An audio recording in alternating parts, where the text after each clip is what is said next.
बंदे बंदे ये सृष्टि के प्रारंभ से, जब से मानव की उत्पत्ति, मनुष्य की सभ्यता का प्रारंभ हुआ है, तब से ये पर्व मनाया जा रहा है। जो भी नई फसल हमारे यहाँ आती थी, देवताओं को समर्पित करते थे। अग्नि देव मुखम, अग्नि ही देवताओं का मुख है, तो अग्नि के माध्यम से, यज्ञ के माध्यम से उस फसल को कुछ अंश उसका अग्नि के माध्यम से देवताओं को समर्पित किया। यज्ञ बुद्धि लिम्बन मदकारी दक्षते, वे पदार्थ जो मदकारी होते हैं, बुद्धि का नाश कर देते हैं, उन पदार्थों का सेवन नहीं करना है। ये हमारा एक मुद्दा है। सनातनियों के 4 लाख से अधिक मंदिर मठ ऐसे हैं जिनका आर्थिक शोषण सरकार कर रही है। किसी मस्जिद से, किसी दरगाह से, किसी गुरुद्वारे से, किसी चर्च से सरकार को 1 रुपया नहीं चाहिए। माता की, भारत माता की, बंदे बंदे। अभी जो वक्तव्य हमारे शरण मोहन तिवारी जी, महासचिव जी ने दिए, हिमांशु जी ने दिया, सत्यम जी ने बोला, आनंद भैया जी ने बोला, होली को लेकर के काफ़ी जागरूकता फैलाने का, उसके उद्देश्यों को बताने का, समझाने का। बसंती नव सृष्टि पर्व, इसका प्राचीन नाम है, आपने बताया। तो होली पे अगर हम कोई चर्चा ना करें तो होली महोत्सव का कोई मतलब नहीं। तो होली पे ही मैं चर्चा करूंगा। जैसा कि आपको बताया गया, ये जो होली हमारा पर्व है, ये अत्यंत प्राचीन, बल्कि अत्यंत प्राचीन भी ना कहें, ये सृष्टि के प्रारंभ से, जब से मानव की उत्पत्ति, मनुष्य की सभ्यता का प्रारंभ हुआ है, तब से ये पर्व मनाया जा रहा है। हमारे जितने भी पर्व हैं, जितने भी पर्व हम सनातनी मनाते हैं, वो पर्व केवल हिंदुओं के नहीं है, वो मानवता के लिए है। कैसे, मैं आपको बताता हूँ। अभी आपने बताया कि रबी की फसल इस समय आती है। हमारा जो भारतीय समाज है, हमारे घर में जो नई फसल आती है इस समय, एक तो नई फसल इस समय आती है, दूसरी नई फसल आती है खरीफ की फसल, जो दीपावली के टाइम पे आती है। जो भी नई फसल हमारे यहाँ आती थी, तो हम लोग पहले उसका उपभोग करने से पहले, उसको खाने से पहले उसको दान देते थे, उसको देवताओं को समर्पित करते थे। अग्नि देव मुखम, अग्नि ही देवताओं का मुख है, तो अग्नि के माध्यम से, यज्ञ के माध्यम से उस फसल को कुछ अंश उसका अग्नि के माध्यम से देवताओं को समर्पित किया जाता था, दान दिया जाता था। और इसी पर्व को हम लोग धूमधाम से मनाते थे, और इसको कहते थे, क्योंकि बसंत ऋतु है, तो बसंतीय नवसृष्टि पर्व। ये कब से आ रहा है? जब से हमने कृषि करना सीखा है, जब से हम सभ्यता में हैं, तब से हम इस पर्व को मना रहे हैं। और जो शारदीय नवसृष्टि पर्व होता है, जब उस समय खरीफ की जब नई फसल आती है, तब भी हम यज्ञ के माध्यम से देवताओं को समर्पित करते हैं। उसको हम कहते हैं शारदीय नवसृष्टि पर्व। ये प्राचीन नाम है, वर्तमान नाम दीपावली है। तो ये पर्व हम शुरू से मनाते आ रहे हैं। ये सबके लिए है, सभी मनुष्यों के लिए, सबको मनाना चाहिए। जब हम ये भाव लोगों को समझाएंगे, बताएंगे, तो लोग हमसे जुड़ेंगे, मानेंगे कि हाँ, वास्तव में सनातन एक वैज्ञानिक तथ्यों पर आधारित एक धर्म है। हमारे सारे त्यौहार वैज्ञानिक तथ्यों पर आधारित है। हमारे जितने भी त्यौहार हैं, हमारे खाने पान से संबंधित हैं, हमारे स्वास्थ्य से संबंधित हैं, आयुर्वेद से संबंधित हैं, और ऋतुओं से संबंधित हैं। दक्षिण भारत में फसल इस तरह से नहीं होती है, तो वहाँ पे दूसरे त्यौहार मनाए जाते हैं, ओणम और पोंगल। वहाँ पे इस तरह से ये होली दिवाली नहीं मनाया जाता है। वहाँ की फसलें अलग हैं, यहाँ की फसलें अलग है, तो यहाँ पे दूसरा त्यौहार है होली दिवाली। तो ये पूर्ण वैज्ञानिक तरीके से हमारे सारे त्यौहार मनाए जाते हैं। उसका वैज्ञानिक महत्व हम जाने, समझें और दूसरों को भी समझाएं। इससे हमारे धर्म का प्रचार होगा, हमारे धर्म से लोग जुड़ेंगे। वापस जो धर्मी हो गए, हमसे अलग हो चुके हैं, वो वापस हमारे धर्म में घर वापसी करेंगे। जो हम लोग रंग खेलते हैं, रंग पे भी अभी चिंता जाहिर की, तो मैं बताना चाहूँगा, रंग जो हम लोग खेलते हैं उसका भी वैज्ञानिक महत्व है। जो सर्दियों में हम लोग देखते हैं कि स्किन इन्फेक्शन हो जाता है, बहुत से लोगों को चर्म रोग हो जाते हैं, तो अनेक प्राकृतिक फूलों को पानी में डिबो के 2 दिन रखा जाता था। जैसे कि चमेली का फूल हो गया, पिलास के फूल हो गए, गुलहड़ के हो गए, गेंदे के हो गए, गुलाब के हो गए। इन फूलों को पानी में डिबो के रखा जाता था 2 दिन तक। उससे पानी सुगंधित हो जाता था, रंगीन हो जाता था, रंग आ जाता था, और वह जल रोग नाशक हो जाता था, चर्म रोग नाशक हो जाता था। वह रंग हम लोग पिचकारी में भर के एक दूसरे को डालते थे, जिससे आनंद भी आता था, और शरीर की अनेक तरह की बीमारियां भी समाप्त हो जाती थी, चर्म रोग समाप्त हो जाते थे, जो कि सर्दियों में हमको हो जाया करता है।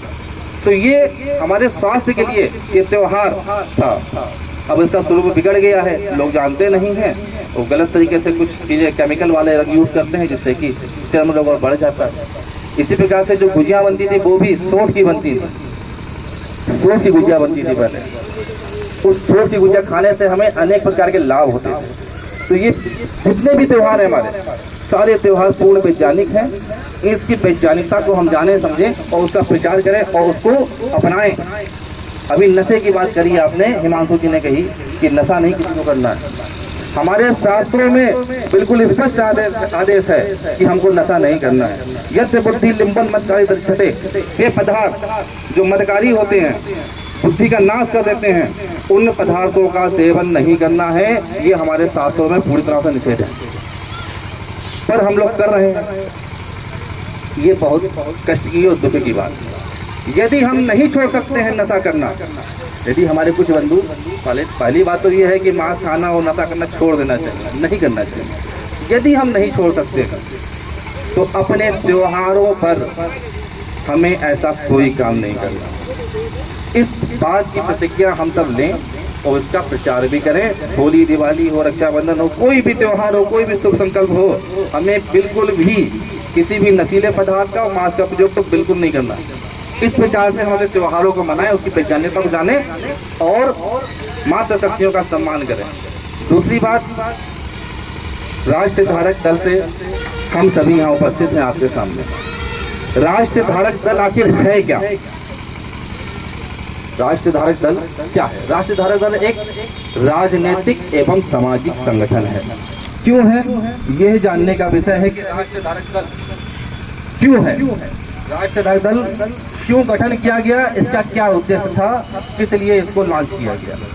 तो मैं आपको बता दूं, हमारे देश में आप आजकल देखते होंगे, कभी संभल मंदिर मस्जिद की बात होती है और बहुत लंबे समय तक वो चलती है, खिंचती है। कभी जाने बापी मंदिर और मस्जिद की बात होती है, बहुत लंबे समय तक खिंचती है। कभी राम जन्मभूमि की बात होती है, कभी बंगाल हिंसा की बात होती है, तो कभी कोई विषय उठता है, तो कभी कोई विषय उठता है। हिंदू और मुस्लिम की पक्षी बातें सुनी जाती हैं और उसका परिणाम क्या निकलता है? लड़ाई, दंगा, झगड़ा होता है, कहीं कोई मार दिया जाता है, अधिकांश हिंदू मार दिए जाते हैं। उसके बाद कुछ मुस्लिम गिरफ्तार हो जाते हैं, मामला मैटर लंबा खिंचता है और व्यक्ति जाकर के एक राजनीतिक पार्टी को वोट जाके दे जाता है। पर आप सोचिए, आखिर परिणाम क्या निकलता है? हमारे सनातनी भाई बंधु को क्या मिलता? कुछ हमको हासिल नहीं होता।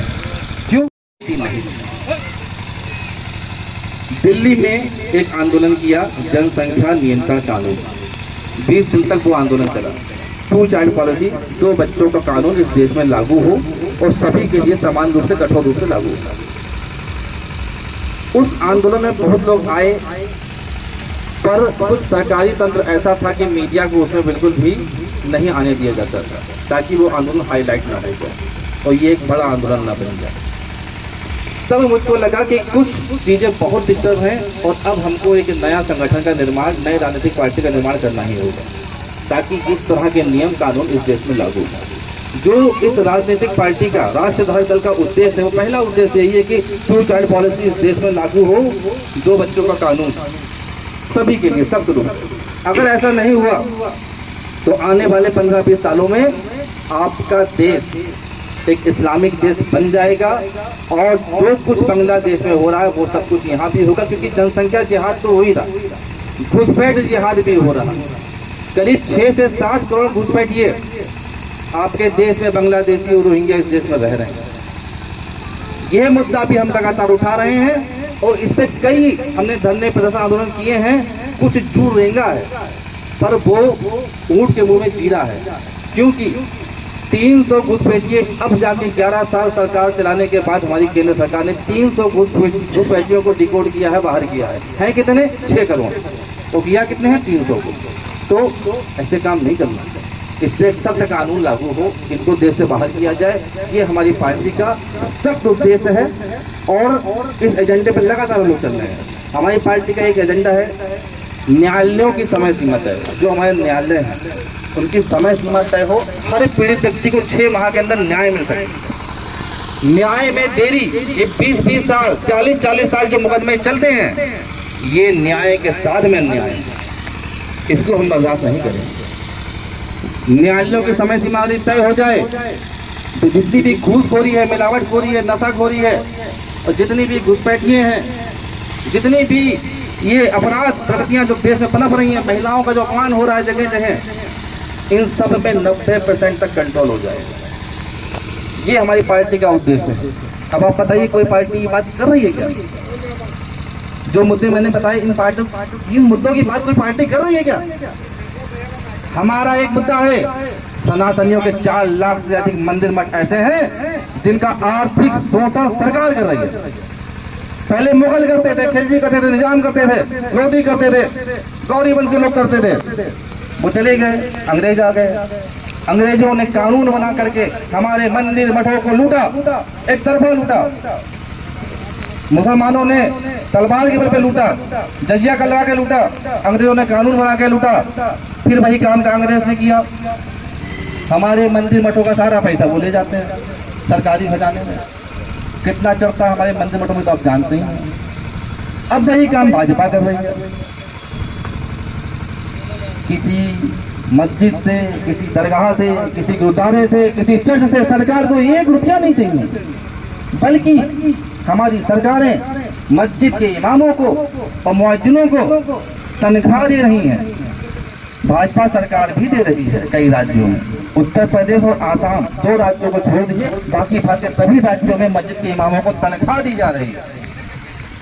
उनसे कुछ लिया नहीं जा रहा है, उनको दिया जा रहा है। और हमारे मंदिरों को कुछ नहीं दिया जा रहा है, उनसे लिया जा रहा है। एक तरफा शोषण हमारा हो रहा है, ये शोषण हम नहीं होने देंगे। इसकी बात मानने वाला कोई नहीं है, केवल एक राष्ट्र जो हम इस मुद्दे को राजनीतिक स्तर पे उठा रहे हैं। आप बताइए, इन मुद्दों को उठाया जाना चाहिए कि नहीं उठाया जाना चाहिए? आप सब साथ में हैं। तो इसी प्रकार से हम लगातार कई धरने प्रदर्शन आंदोलन कर चुके हैं और आगे भी लगातार आप लोगों के साथ हम करते रहेंगे। एक हमारा मुद्दा इसमें है कि भारत में जो यूएनओ की परिभाषा के तहत 1% से अधिक आबादी वाले समूह को अल्पसंख्यक के दायरे से बाहर किया जाए। अल्पसंख्यक वो कहाँ है? जब 1/4 वो हो ही गए हैं, 25% वो हो ही गए हैं। 9 राज्यों में हिंदू अल्पसंख्यक हो चुका है। कश्मीर में, लद्दाख में, दादरा नगर हवेली में, पंजाब में, नागालैंड में, मणिपुर में, त्रिपुरा में 9 राज्यों से हिंदू अल्पसंख्यक हो गया और करीब 5 राज्यों से जस्ट होने वाला है। ऐसे में हिंदू बहुसंख्यक कैसे है भैया? और क्यों आप